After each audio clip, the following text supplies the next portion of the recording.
Danes vsi googlamo svoje simptome in v bistvu jaz vidim,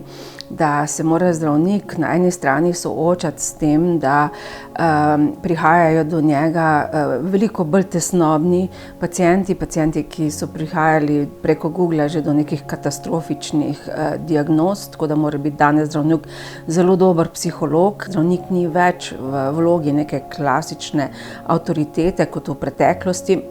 ampak je v bistvu bolj partner. Imamo celo vrsto zagat, pravnih zagat danes, ki jih v preteklosti tudi nismo imeli, glede recimo medicinskih napak, pa tudi v bistvu glede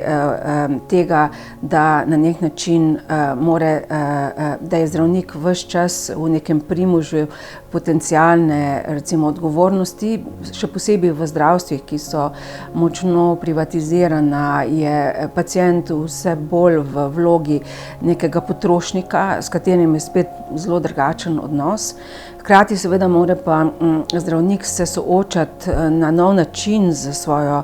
lastno nevednostjo in sicer s tem, da je dejansko ves čas cela gora novih raziskav, ki jih morda ni utegnil prebrati, ker smo še vedno v času soočanja z covidom, so danes zdravniki soočeni še z novimi